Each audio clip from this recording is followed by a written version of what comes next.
Hey PBC family, this Sunday the day has finally come.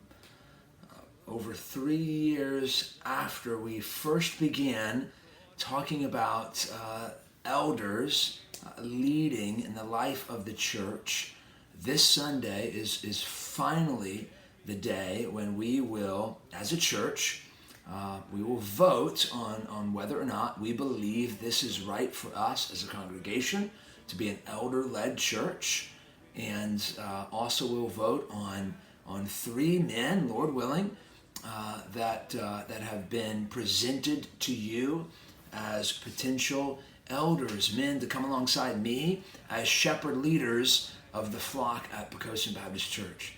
So like I said, we've been talking about this for over 3 years, and some of you are just probably ready for it to be over.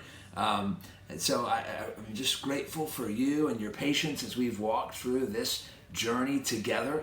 And I pray that Sunday will be just the exclamation point at the end of the sentence describing God's faithfulness and goodness to us all along the way.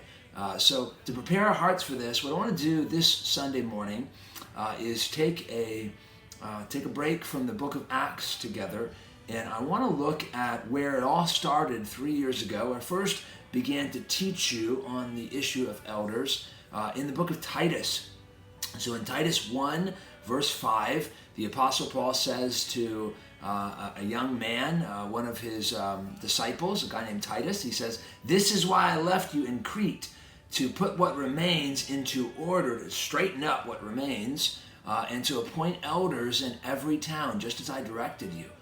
So it was there over 3 years ago where we first began to talk about what elders were and what it meant in the life of the church. So this Sunday, we're going to be looking at the whole letter, just kind of zooming out a little bit at Paul's letter to Titus. And what I want to show you is what it looks like to have an ecosystem or a culture as a church where elders can thrive.